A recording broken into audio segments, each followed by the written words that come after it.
Ready? Start. In conclusion, I would like to say a word in regard to employment with which I have been dealing so far. According to the figures supplied, the number of displaced persons from Bangladesh employed through employment exchange is only 37,000. This is very meager compared with their total number, which comes to 32 lakhs according to the official figures. This is with regard to Bangladesh refugees. The number of displaced persons from Pakistan employed through employment exchanges is not very encouraging, but still it is 75,000. I would urge upon the Honorable Minister to take this into consideration and see that something is done to find employment for those people.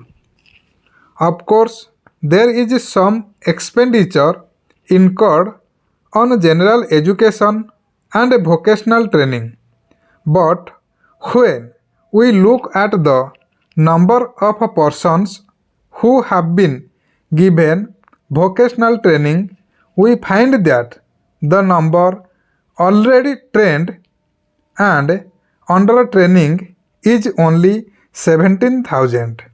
This figure also seems to be very small considering the magnitude of the problem before us. Some programs of general improvement have been undertaken by the government of West Bengal by way of setting up new industries, etc. These programs should be looked into and put into operation with a view to giving more employment to those displaced persons. Within the limited time at my disposal, I shall limit my remarks to refugees from Bangladesh. The first thing which strikes one as one looks at the various brochures and publications that have been given to us is the amount of contradiction one has to battle against. The first contradiction is in regard to the number of persons government think they have rehabilitated in West Bengal.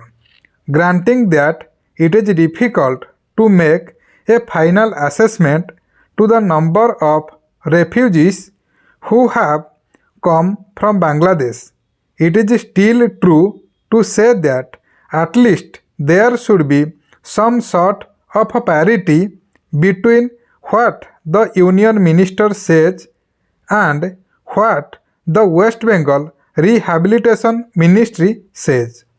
Only a few days ago, the West Bengal Minister of Rehabilitation said that there are 22 lakhs of refugees who have to be rehabilitated, but the central government's figures are 31 lakhs. Unless the government know the number of people they have to budget for, it is rather bewildering to know how they mean to plan in bringing about their rehabilitation. As a matter of fact, many other sources believe that the figure is far higher, but in any case, there should be some parity and some idea as to extent of the rehabilitation problem which still remains before the people of West Bengal. The other contradiction is this. On the one hand, Srimati Renuka Roy says that in the near future they will be making a successful completion of the work of economic rehabilitation of refugees in that state. But only last year, Sri A.P. Jain said that as yet the problem of the displaced persons from Bangladesh was a matter which was giving some concern. I really do not understand why, in spite of Sri A.P. Jain recognizing that the problem is still quite serious, Srimati Renuka Roy should have made such a statement.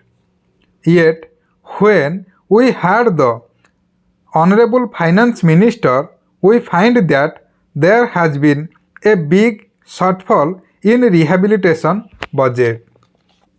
I think that if the fact-finding committee's report had been published, the assessment that we have rehabilitated about 50% of the people of Bangladesh who came over as displaced persons would have become quite clear in regard to its incorrectness. As a matter of fact, when we went round the camps and colonies in West Bengal, we found that as yet not more than 15% of the people have been rehabilitated in the sense that they are able to eke out their subsistence on the poorest levels. It is not more than 15%, and I think the figures of the fact-finding committee are still lower.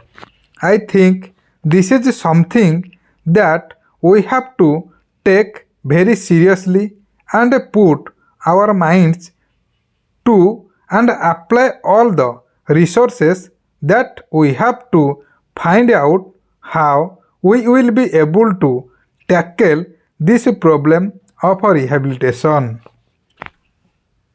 Now, coming to the question of relief, I feel that until we are able to give really proper rehabilitation, we cannot withdraw relief. It is no use arguing whether relief leads to lethargy and moral slackness unless our rehabilitation policies are fruitful. Have we any right to starve the people to death?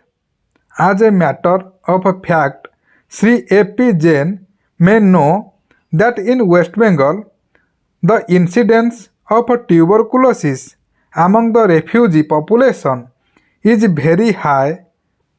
Only a small percentage of them is catered for by the medical relief given by the Directorate of Rehabilitation. If I am to tell you the tragic fate of the refugees in West Bengal, I would refer you to a report which appeared in February 1954.